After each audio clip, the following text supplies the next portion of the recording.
हम भारत में आरक्षण खत्म करने के बारे में तब सोचेंगे जब भारत एक निष्पक्ष स्थान बन जाएगा। अमेरिका में दिया हुआ राहुल गांधी का यह बयान सभी ने सुना होगा। जिन्होंने नहीं सुना है उन्हें हम सुनवा देते हैं।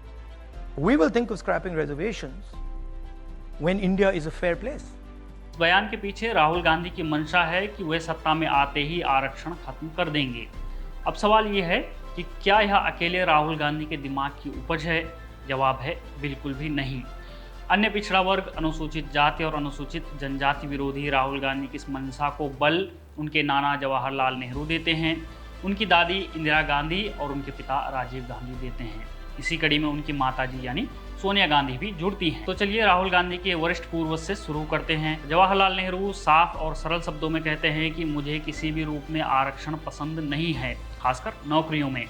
मैं ऐसे किसी भी कदम के खिलाफ हूं जो अकुशलता को बढ़ावा देता हो और हमें सामान्यता की ओर ले जाता हो। नेहरू पिछड़े तबके को दूसरे दर्जे का मानते थे। उन्होंने कहा भी है कि मैं चाहता हूं कि मेरा देश हर चीज में प्रथम श्रेणी का बने। जिस क्षण हम दूसरे दर्जे के लोगों को प्रोत्साहित करते हैं, हम खो जाते हैं। पंडित नेहरू अनुसूचित जाति और अनुसूचित जनजाति के लोगों के लिए नौकरियों में आरक्षण के खिलाफ थे। उनका मानना था कि इससे उनमें हीन भावना पैदा होगी। नेहरू जी की माने तो अगर एससी एसटी समुदाय का कोई व्यक्ति आरक्षण से नौकरी पाता है और वह अपने बच्चों को अच्छी शिक्षा, अच्छा घर, अच्छा खान पान, अच्छा पहनावा, सुख सुविधाएं देता है तो वह हीन भावना में चला जाएगा। आरक्षण विरोधी परंपरा से निकले नेहरू पहले व्यक्ति हैं जो पिछड़ा वर्ग के उत्थान के लिए बने आयोग यानी काका कालेकर आयोग की सिफारिशों पर पहले तो कुंडली मारकर बैठ गए और फिर बाद में उसे रद्द ही करवा दिया गया। ये थे नेहरू जी। अब बात इंदिरा गांधी की। इंदिरा गांधी वो हैं जिन्होंने मंडल कमीशन की रिपोर्ट को लटकाए रखा। यह मात्र रिपोर्ट भर नहीं थी बल्कि देश की आधी आबादी का भविष्य था जिन्हें उनके अधिकारों से वंचित रखा गया था। मंडल आयोग की रिपोर्ट 1980 में आई थी और उस समय इंदिरा गांधी दूसरी बार प्रधानमंत्री बन गई थी। रिपोर्ट के मुताबिक उस समय देश की तकरीबन 52% आबादी ओबीसी वर्ग से संबंधित थी जो शिक्षा, नौकरी आदि क्षेत्रों में आरक्षण से वंचित थी। लेकिन इंदिरा गांधी ने उस रिपोर्ट की सिफारिशों को ठंडे बस्ते में डाले रखा।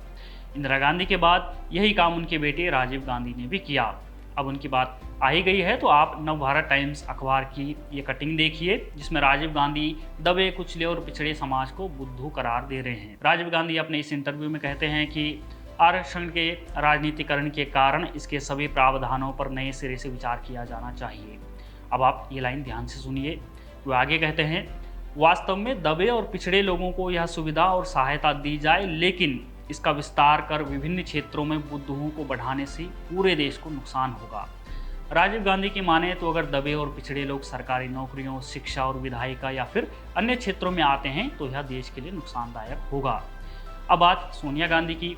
पिछले साल सितंबर माह में जब केंद्र की नरेंद्र मोदी सरकार महिला आरक्षण से संबंधित नारी शक्ति वंदन बिल लाई तो इसका क्रेडिट सोनिया गांधी लेने लगी कि यह उनके पति यानी राजीव गांधी का सपना था।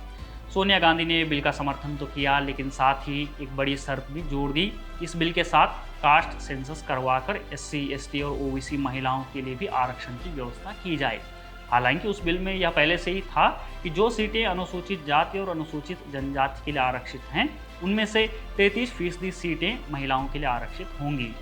सोनिया गांधी ने यह भी कहा कि 13 साल तक महिलाओं को इंतजार करना पड़ा। अब सवाल ये है कि यह आरक्षण राजीव गांधी का सपना था और खुद सोनिया गांधी 10 वर्षों तक सत्ता में रही तो उन्होंने क्यों नहीं इस सपने को पूरा किया? क्यों महिलाओं को 13 साल तक इंतजार करना पड़ा? अगर वो इस काम को पूरा कर देती तो आज उन्हें यह बात नहीं कहनी पड़ती। अंत में यह कहना गलत नहीं होगा कि समस्त नेहरू गांधी खानदान ओबीसी, एससी, एसटी विरोधी है जो तबका आर्थिक और सामाजिक रूप से पिछड़ा हुआ है। राहुल गांधी अपने पूर्वजों की ही तर्ज पर आज उस तबके के खिलाफ खड़े हुए हैं। बने रहिए हमारे साथ, देखते रहिए द पैम्फलेट।